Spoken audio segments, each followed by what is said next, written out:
Abel, boa noite. Eu gostaria da sua análise sobre o jogo, sobre essa derrota em casa na Copa do Brasil, mas principalmente sobre aquilo que você tentou no segundo tempo para reverter o placar e se te preocupou o lado anímico, o ânimo dos jogadores para você não parecer um pouco abaixo, sem vibração?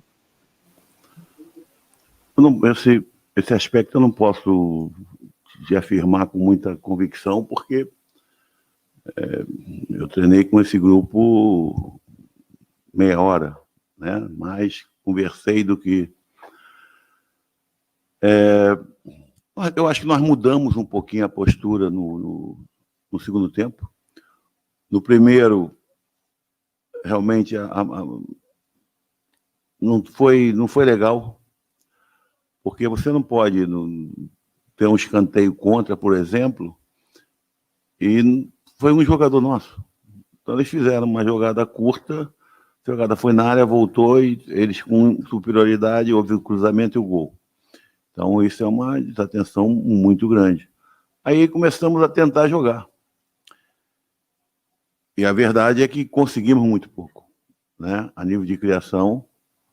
Então, muita coisa que você vai me perguntar nesse momento, eu não vou poder saber. Eu gostaria de te responder. Mas eu acho que na parte criativa foi pouco. Para uma equipe que está na situação que nós estamos, foi pouco. Eu acho que não ficou resolvido. E se tivesse que ficar resolvido, teria que ser a favor deles, porque nós tivemos o domínio do segundo tempo plenamente. Nós mudamos um pouco o posicionamento, principalmente depois da entrada do Daley e do menino, do Nonato, mas nós não conseguimos criar. Nós tivemos uma situação num cruzamento que o Abel levou a marcação de um zagueiro muito bem e ficou o Edenilson e o Galhardo com o jogador, o Galhardo cabeceou, a bola foi para fora. Mas eu acho que procuramos, né, que procuramos ter atitude. É pena, mas não está decidido. E agora nós temos que virar a chave, por uma competição também difícil, nós estamos liderando, e tentar fazer o melhor possível, né? O Inter é isso, a gente tem que se responsabilizar por tudo o que fazemos, mas também por tudo que deixamos de fazer. Porque se você não faz, o adversário faz. Abel, boa noite.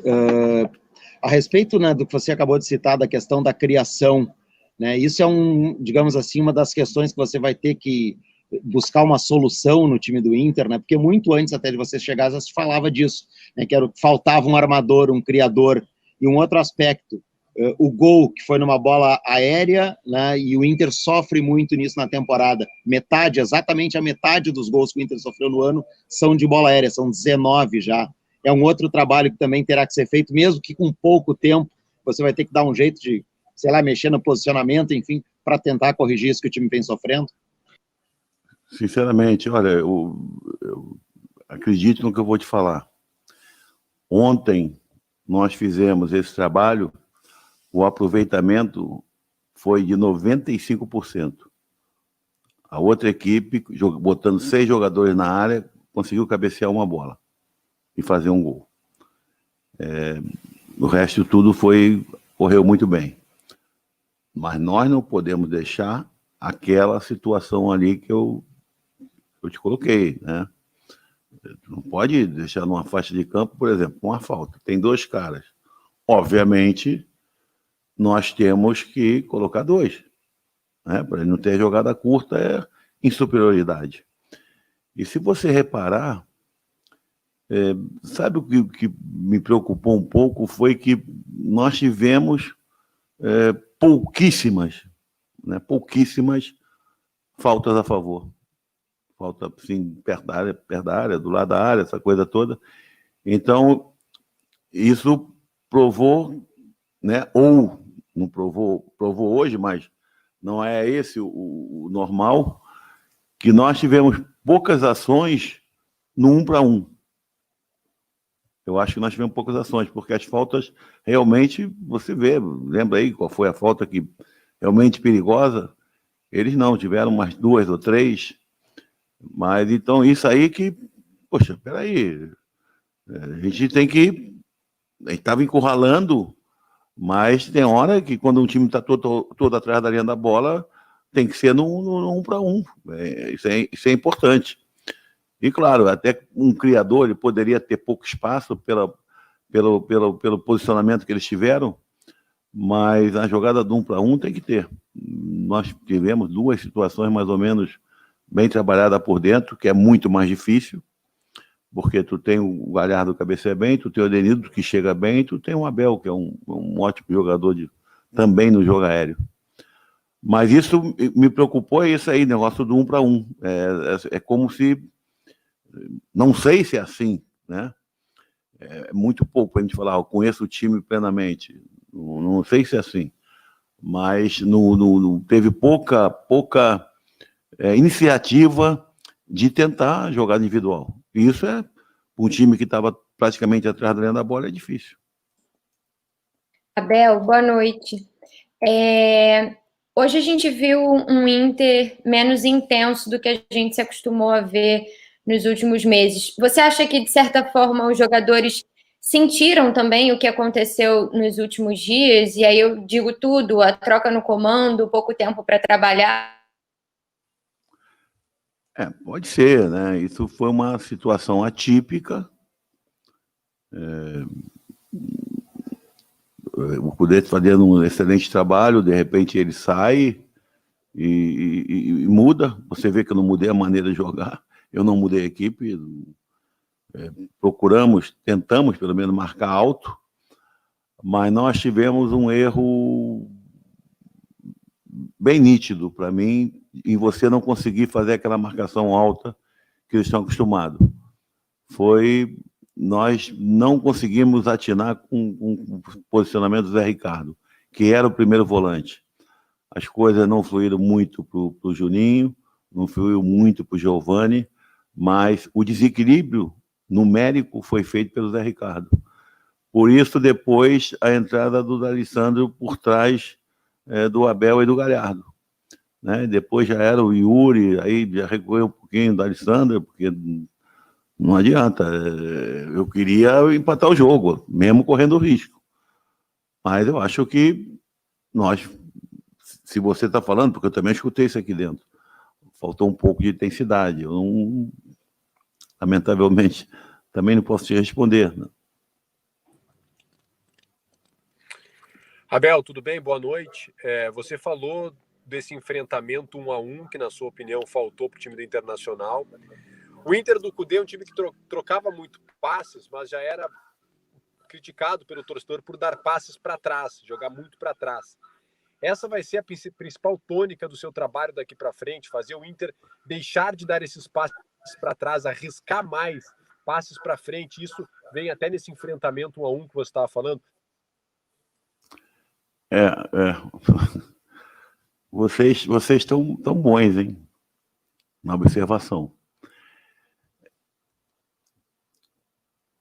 Eu até falei porque quando essa bola chegava no Zé Gabriel, o atacante deles, o jogador mais adiantado, que era um 4-5-1, depois com a bola era um 4-3-3, com os 2 meias do lado, né? O Juninho e o Giovani chegando.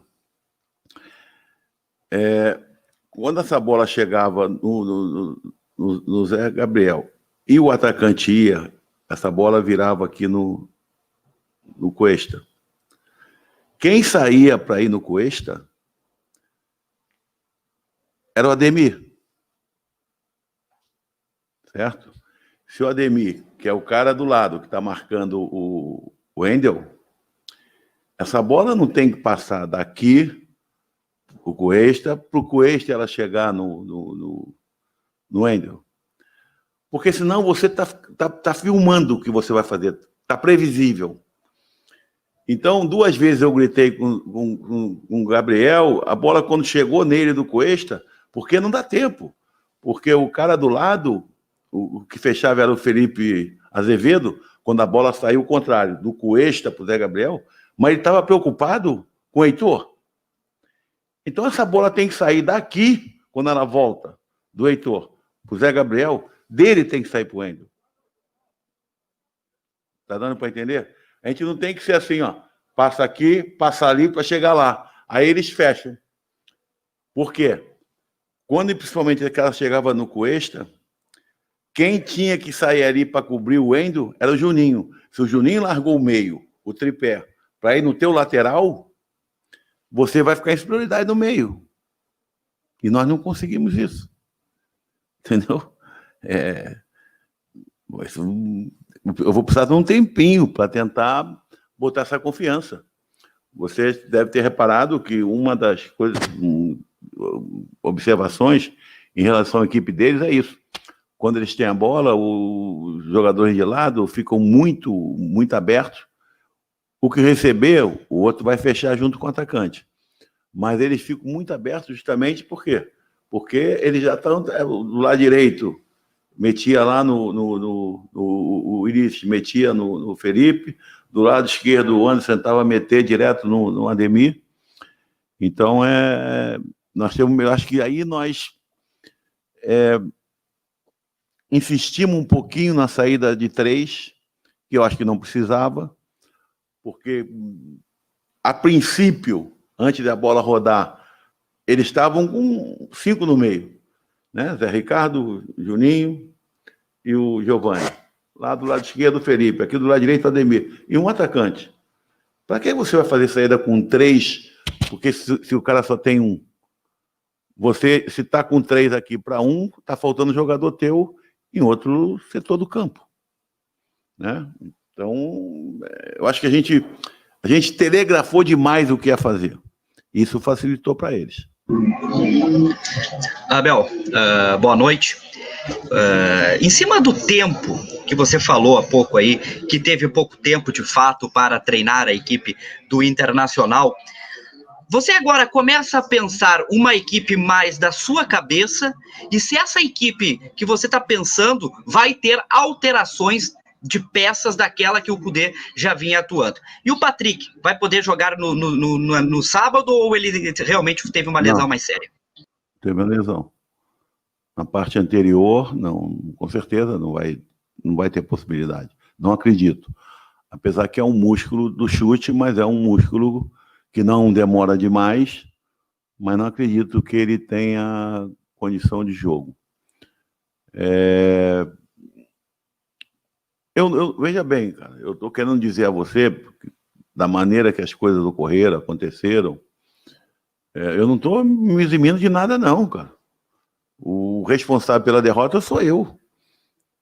Eu poderia chegar aqui também, de jogadores que eu conheço, daquilo que eu vi, o Inter jogando, poderia fazer 2, 3 mudanças, porque a responsabilidade continua sendo minha. Mas eu peguei uma equipe que está numa condição boa, muito boa, e me falaram ali dentro, eu estou escutando mais do que falando. Já uns 2, 3 jogos, que a coisa não corre muito bem, não sei. Mas não é negócio do tempo, não tem tempo. É aquele negócio. Tem que ser gerente, cara. Tem que administrar posições dentro da empresa. Né? Porque você treinar não tem tempo. Então, eu não vou ficar dando essa desculpa aí até quando. Então, a responsabilidade é minha. Eu inclusive, tenho um hábito. Ver, por exemplo, aqui no Inter, é difícil. Muito difícil. Foi, nessa tempo aí de carreira, muito poucas vezes que eu perdi em estreia. E aí, escutei que não houve a intensidade que normalmente vem acontecendo. Né? Tomei um gol por falta de atenção, de concentração, mas não crucifico ninguém. A responsabilidade é minha, cara. Eu depois vou resolver com eles. Agora, te falar que eu vou treinar na sexta-feira. Não sei se a fisiologia me dizer, esse aqui, não dá.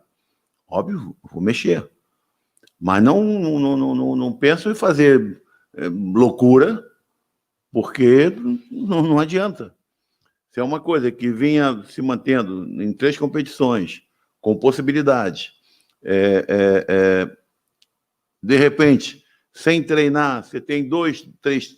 Imagina, se eu mudo 2, 3 peças, ou 4, não importa. Eu tenho que entrosar esses caras. Tu acha que eu vou entrosar como foi ontem, 15 minutos de treino? O treino só demorou um pouquinho mais por causa da bola parada. Que nós, né? Teu colega aí perguntou, e mais um gol falou até o número, 19 gols de cabeça. Cara, eu fui zagueiro, isso é a pior coisa que tem. Parece que é só o zagueiro que erra. Não é isso, cara. Quem tomou gol, erra todo mundo. Porque tem atacante na área defendendo. Como quando saem os gols, essa bola é porque saiu de trás, bem jogada, bem trabalhada. Então, o pessoal de defesa também tem participação. Então, eu acho que é por aí. Abel, boa noite. Eu quero tocar de novo nesse ponto que você falou de pouco tempo de treino e da alta intensidade. Você tem jogo agora já contra o Santos, depois tem de novo a Copa do Brasil, e eu quero saber de você como é que vai ser esse planejamento para isso, porque você acabou de citar também a fisiologia. Você acha que em algum certo ponto, e ainda tem a Libertadores da América em breve, você vai ter que escolher uma dessas competições porque os titulares vão estar desgastados, não vai dar para manter essa alta intensidade? Como é que você vê esse planejamento com pouco tempo e também a questão fisiológica dos jogadores? Eu não sei, né? Porque você tem que mudar, você tem que dar um refresco, né? Tem alguns jogadores que vêm jogando muito, né? E você, às vezes, você dá uma paradinha, o cara dá uma recuperada e ele sobe, né? Hoje, veja bem, porque eu sei que daqui a pouco alguém vai perguntar isso, então já vou falar que aí não pergunta, já fica respondido. Acho que é a primeira vez que eu faço isso, o que eu fiz hoje com aquele menino que entrou no lugar do Patrick. Ontem acabou o treino do pessoal que ia jogar na bola parada, eu fui olhar um treino com outro pessoal que não ia começar. E eu fiquei encantado com esse menino. Perguntei qual é o nome dele, que eu não sabia o nome dele. Eu pego, não sabia. E aí me falaram, foi de seleção de base, aquela coisa toda.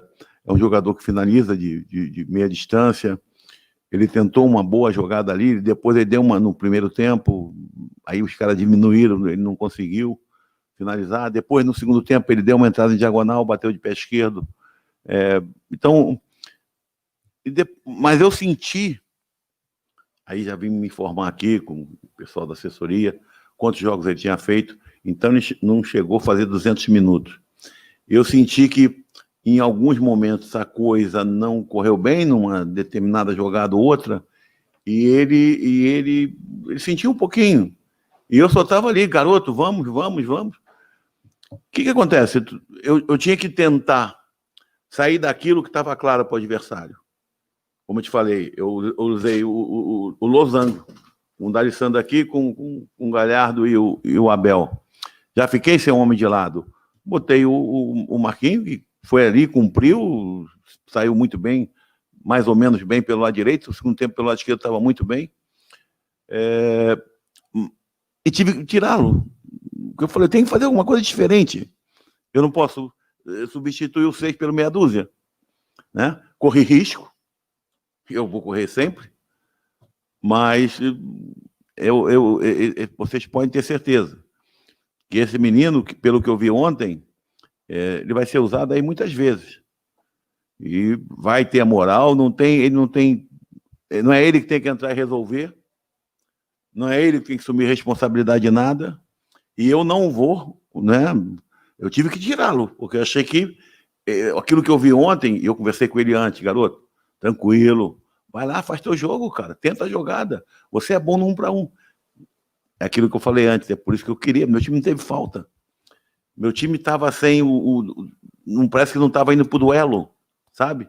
E o time dos caras bem postados, e são os 3 jogadores muito rápidos no meio, né? Eles diminuem muito bem. Os caras laterais sendo bem marcados, mesmo assim se tentou bem com o Wendel, com o Heitor, porque é uma equipe rápida, eles vêm atrás, compõem, e quando roubam, aparece. Então nós corremos, inclusive, riscos. E te falo com muita tranquilidade, o América teve mais possibilidade de fazer o segundo do que nós empatarmos o jogo. Abel, boa noite. Eu queria te perguntar sobre essa questão do 1 contra 1 que tu falaste 2 vezes agora, na coletiva até agora. Para resolver isso, é mais característica de jogador? Isso é uma coisa treinável? Ou daqui a pouco até pode ser psicológico, incentivar o jogador a ir mais para cima? Como é que se cria condições desse 1 contra 1 acontecer mais? Não, esse tipo isso não existe. Isso é jogador, ou ele tem essa característica ou não tem. O que não pode acontecer é ele ter e não tentar. Não estou preocupado. Meu jogador tem que tentar. Se ele vai errar, se ele não vai errar, problema. Ele tem que ter recursos para sair da marcação, não se entregar à marcação, mas arrumar um jeito de pegar no 1 para 1 e, né? Ou pode ser na jogada de 1-2, de tabela, não importa. Então, mas isso vai muito, óbvio, da característica. Tu não tem a dúvida disso. Você lembra minha última passagem aqui, com certeza? A jogada mais forte que nós tínhamos, tu lembra qual era? É quando a bola chegava no Gilberto, ou chegava no próprio William, ou chegava no nosso zagueiro central, no Hernando, ou no Paulão. O D'Alessandro tinha o timing, o feeling muito certinho de puxar, e quem caía era o Aranguiz, o Charles. Essa jogada era mortal, né? Aí depois entrava pelo lado oposto, junto com o Moura, ou com quem estivesse jogando, o Jorge Henrique, ou o Patrick, o Alan Patrick, não importa. Ou o Alex. Então, é assim, eu botei com um objetivo, ele não estava acontecendo, é muito chato, né? Eu sei disso, E amanhã vou chamar o menino, vou conversar com ele. E não pensa que ele vai baixar a cabeça, que ele vai ter minha moral vai. A minha preocupação amanhã é dizer algumas coisas que aconteceram que não deveriam, né? A falta de concentração, por exemplo, isso não é detalhe. O cara tem 2 para bater um escanteio. Se tu só vai um, cara, vão fazer curto, e fizeram. A bola foi na área, voltou, tinha 2 contra 1, o cara tocou com o outro, cruzou. Quer dizer, gol simples, né? Então é isso. Agora, o jogador que elimina realmente, isso é característica, não tenha dúvida. Oi, Abel, boa noite. Você teve só um treino com o elenco, mas também esteve reunido com o elenco ontem. Como é que você sentiu o elenco depois da saída do Eduardo Cudê e o que já pôde passar para eles para a sequência das competições? Não, eu não sei como é que. Eu não sei como é que tá, como é que não tá. Claro que isso eu conversando com o Adriano, com o Rodrigo, com o presidente, com o Cristiano, com o Hélio Carraveta, a gente vai sempre descobrindo alguns pontos importantes que possam vir a nos dar uma possibilidade maior de acerto. Agora, nós estamos falando de um treinador que vinha fazendo um trabalho muito bom, que deixou o clube. Alguém teria que estar aqui. Poderia não aceitar. De repente, o treinador gosta de pegar quando o clube está muito mal, o time está muito mal, aí tu pega, tu consegue 2 bons resultados, o cara mudou a cara do time, aí é tudo maravilha, né? Mas não, eu vim, cara. Convidaram, eu falei, que é isso? Inter, tô dentro. E o que não sai da minha cabeça, eu posso não conseguir, mas eu não vou pensar em momento nenhum diferente. Eu vou fazer o que é possível e impossível para o Inter ganhar um título. Tu não tem a dúvida disso. Vou conseguir? Eu não sei. Tem outras equipes aí de muita qualidade. Agora, o time está numa situação dessa, é porque tem valor, e eu acredito no valor, na capacidade. Agora, como que eu vou fazer um julgamento se eu não estava aqui, que o treinador saiu, como é que estava? Vocês sim podem avaliar, né? E também, se eu ganho, se tivéssemos ganho um jogo, não penso que ia jogar florezinha para mim, não. Quem ganhou o jogo foi o time do Cudê, né? Então, perdeu o jogo, mas eu já estou aqui, a responsabilidade é minha. Abel, que sentimentos você passou hoje no Beira-Rio, desde o seu retorno, estádio sem torcida, a reestreia na Casa Mata, e também que sentimento esse time do Inter te deixou hoje, já olhando aqui daqui para frente? Hoje não... É assim, achei um time um pouco tenso no início, até sofreu o gol, depois, né, de repente, caramba, já estamos perdendo de 1-0 em casa. É um jogo classificatório, jogo de mata-mata. Aí tentou reagir, de repente, com muito mais vontade do que cabeça. Nós pensamos pouco, acho que pensamos pouco o jogo, né? As tomadas de decisões, de repente, não foram as melhores, porque se criou pouco. Se você criou pouco, tu teve muita bola e criou pouco, é porque a tomada de decisão não foram as melhores. Mas vamos continuar, cara. Mas vamos continuar. Amanhã nós vamos fazer alguma coisinha. Aí eu vou conhecer mais ainda o grupo que não jogou, ver como os jogadores estão, ver se eu acho dentro daquilo que eu vi, que já vim acompanhando, acho que as pessoas me falam. Eu tenho que escutar muito nesse momento. Eu não tenho só que ver ou sentir. Eu tenho que escutar muito, né? Eu tenho que ter essa... Eu não sou dono da verdade. Eu tenho que ter essa humildade de escutar. Aí sim, vamos fazer sexta-feira alguma coisa que é uma maneira diferente, né? O Santos joga de uma maneira diferente. E nós temos que começar... Vamos ter que nos organizar e tomar... O futebol hoje, cara, ele é detalhe. E eu ainda falei com os jogadores, atletas, eu achei até que falei um pouco mais do que o normal, não sei se é porque era o primeiro jogo, porque eu acompanhei algumas coisas naquilo que o pessoal dos analistas de sistema passaram para mim, trabalho muito legal, 3, 4 jogos do América, mas assim, bem resumido, e 3, 4 jogos do Inter, aconteceram algumas coisas que eu não achei legal, né? Não achei legal. Tentei fazer alguma coisa, ontem conversei e tal, conversei até mais, mas não teve o efeito que eu gostaria. Essa é a verdade. Então nós vamos buscar, né?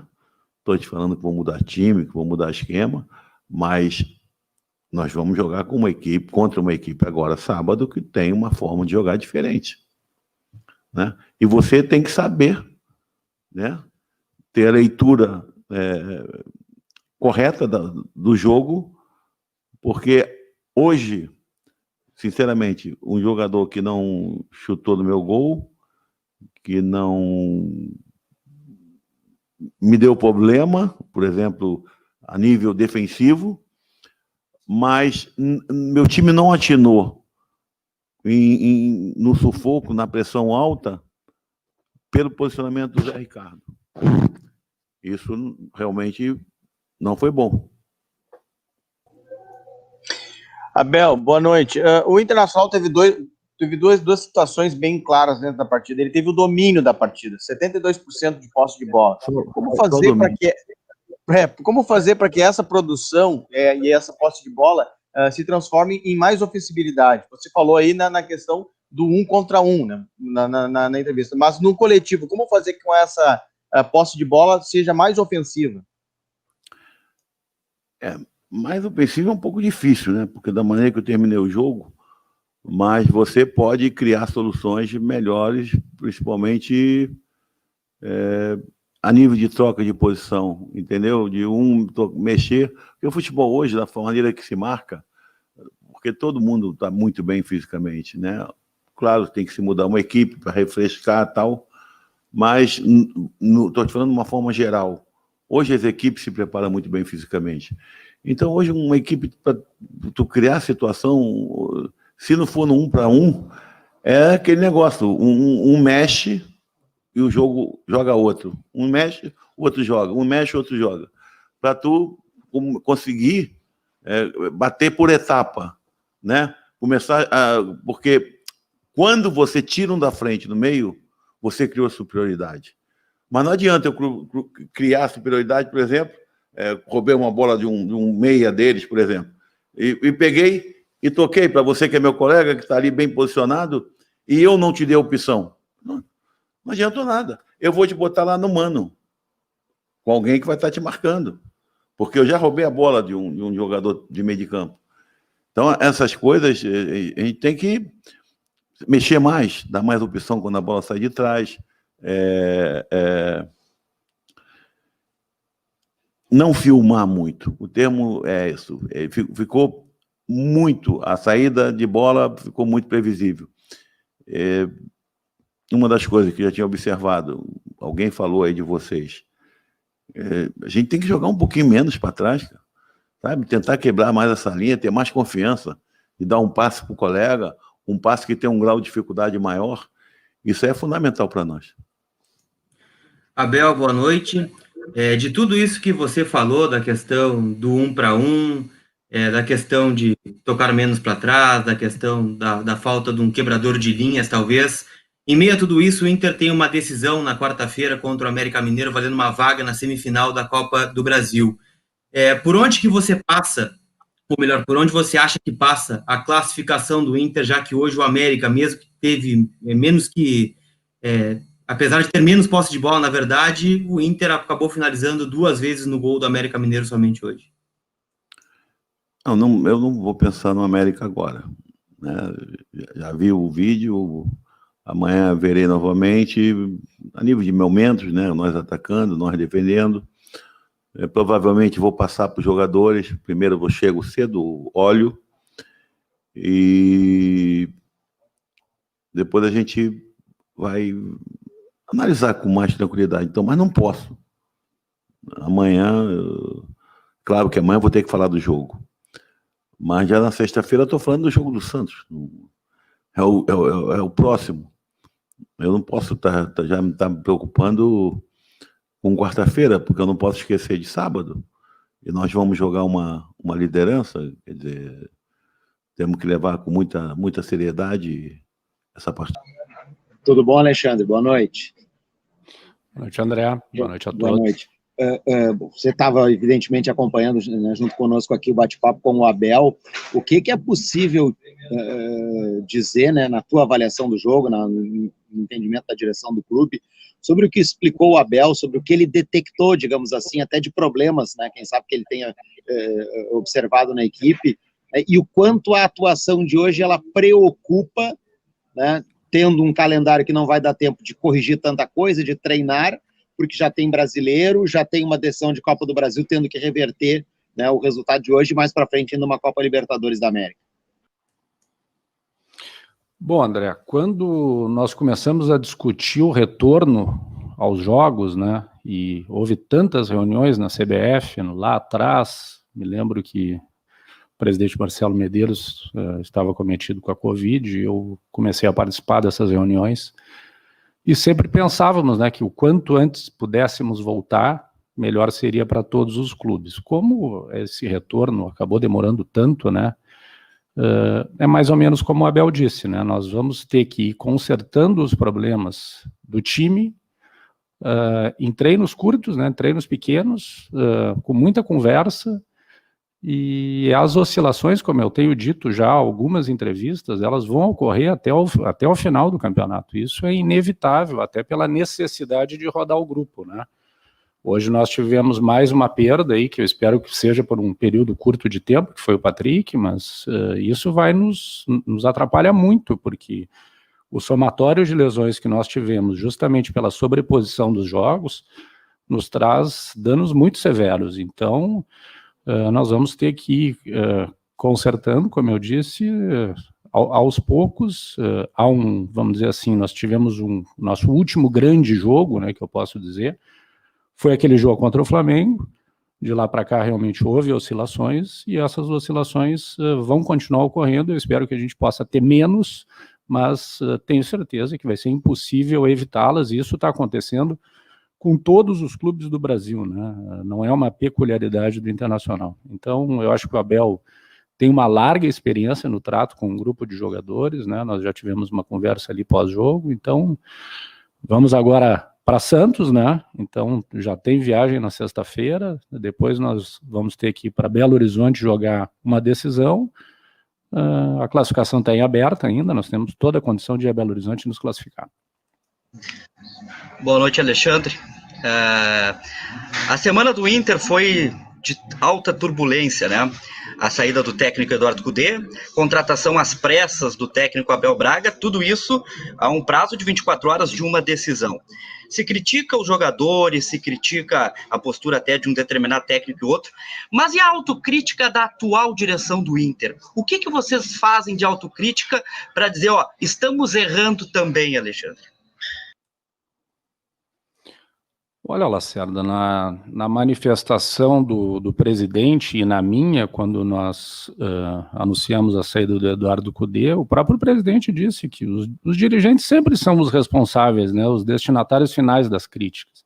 Nós nunca nos furtamos a receber as críticas, sempre recebemos ela, e eu particularmente, tu sabe disso, já te respondi muitas entrevistas, muitas indagações e procurei sempre manter um tom absolutamente respeitoso contigo. Então, nós recebemos as críticas, fazemos as nossas avaliações internas, mas a saída do Eduardo Cudê foi uma saída por decisão única e exclusiva do profissional.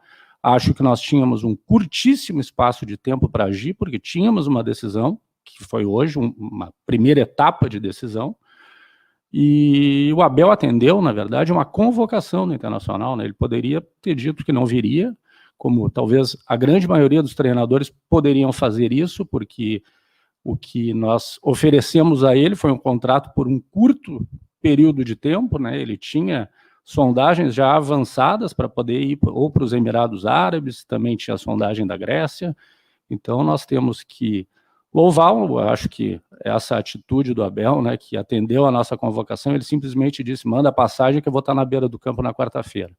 Então as críticas vão continuar ocorrendo e nós vamos recebê-las como sempre recebemos. Alexandre, boa noite. Você citou mais uma lesão, né, de um jogador que, bom, é titular do time, e aí é o quarto jogador, a gente não sabe ainda quanto tempo. O Abel citou a questão da falta de jogador de drible, citou ainda que o Peglo tem apenas 200 minutos no profissional, então é muito pouco. Você acha que em um certo momento, e o Abel falou sobre os jogadores estarem cansados, alguns precisam descansar, como é que vocês veem isso? Porque tem Campeonato Brasileiro onde o Inter é líder, Copa do Brasil onde tem as quartas de final, Libertadores batendo na porta já. Como é que vocês observam essa situação sem 3 já certeza assim, no final da temporada, e o Abel até citando esse ponto de jogadores desgastados que precisam descansar?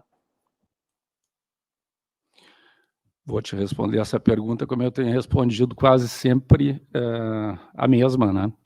Analisando sempre jogo a jogo. Não há outro caminho, não há outra solução. Nós temos que rodar o grupo como estava sendo feito, né? E isso está acontecendo em todos os clubes brasileiros. Ninguém pode repetir por 5 ou 6 jogos a mesma escalação. Isso é absolutamente impossível. Então nós temos que nos valer dos nossos jogadores, né? E o Abel também saberá fazer isso, como eu tinha dito, a experiência dele vai ser o nosso esteio, vai ser a nossa segurança para poder termos a certeza de que ele vai utilizar todos os jogadores do nosso grupo.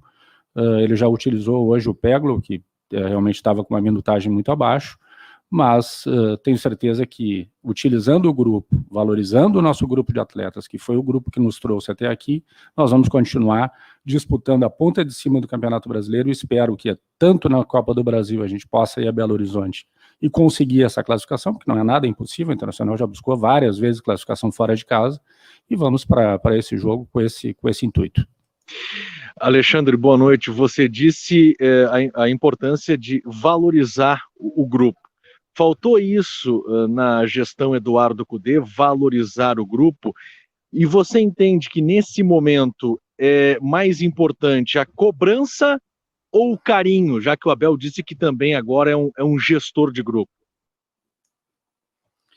Nós sabemos que cada treinador tem uma característica de trabalho, né? Nós não conseguimos replicar seres humanos, né? Cada um vai vir aqui, vai ter o seu método de trabalho, vai ter a sua forma de agir com um grupo de jogadores. Eduardo Cudê faz parte do passado do Internacional. Agora, o nosso gestor do grupo se chama Abel Braga, e que é um grande gestor de grupos. Então, eu confio plenamente que o Abel vai conseguir, dentro do diálogo e da cobrança, que muitas vezes é necessária, extrair desse grupo o melhor possível.